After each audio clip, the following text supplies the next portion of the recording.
बहुत समय पहले की बात है। एक राजा था जिसका नाम वीर सिंह था। राजा वीर सिंह अपनी वीरता और न्यायप्रियता के लिए दूर दूर तक प्रसिद्ध था। उसके पास एक बहुत ही सुंदर और तेज घोड़ा था जिसका नाम चेतक था। चेतक राजा का सबसे प्रिय साथी था क्योंकि राजा ने कई युद्धों में इसी घोड़े की मदद से विजय प्राप्त की थी। चेतक अपनी बुद्धिमानी और वफादारी के लिए भी जाना जाता था। एक दिन राजा वीर सिंह अपने राज्य का दौरा करने के लिए निकले। रास्ते में एक घना जंगल पड़ा जहां उन्होंने देखा कि एक बूढ़ा आदमी पेड़ के नीचे बैठा हुआ है और काफी दुखी है।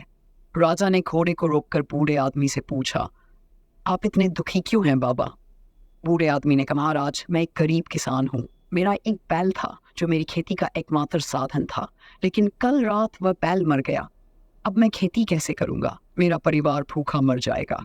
राजा ने उसकी बात ध्यान से सुनी और उसके दर्द को महसूस किया।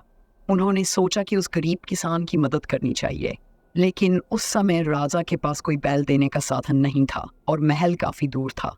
राजा ने तुरंत निर्णय लिया और अपने प्रिय घोड़ी चेतक को किसान को दान देने का निश्चय किया। राजा ने किसान से कहा, बाबा आप मेरी ये घोड़ी ले जाए, ये आपकी खेती के काम आएगी। किसान ये सुनकर हैरान रह गया और महाराज ये घोड़ा तो बहुत तेज और सुंदर है, इसे मैं कैसे ले सकता हूँ? ये तो आपके लिए अमूल्य है। राजा ने मुस्कुराते हुए कहा, मेरे लिए मेरे राज्य के लोग सबसे अमूल्य हैं। अगर मेरी प्रिय घोड़ी आपके जीवन को संवार सकती है तो यह मेरा सौभाग्य होगा। किसान राजा की उदारता से अभिभूत हो गया और घोड़े को लेकर अपने घर चला गया।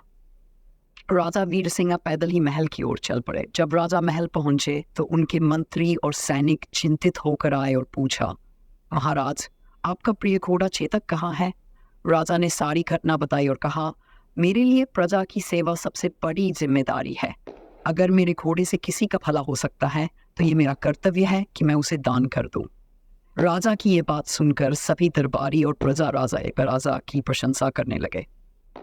उस दिन से राजा वीर सिंह और भी अधिक प्रिय हो गए क्योंकि उन्होंने सिखाया कि सच्चा राजा वही होता है जो अपनी प्रजा के दुख दर्द को समझे और उनकी मदद करे, चाहे उसे कितना ही बड़ा त्याग क्यों न करना पड़े। यह कहानी हमें सिखाती है कि सच्चा महान वही होता है जो दूसरों की भलाई के लिए अपने प्रिय चीज़ों का भी त्याग कर सके।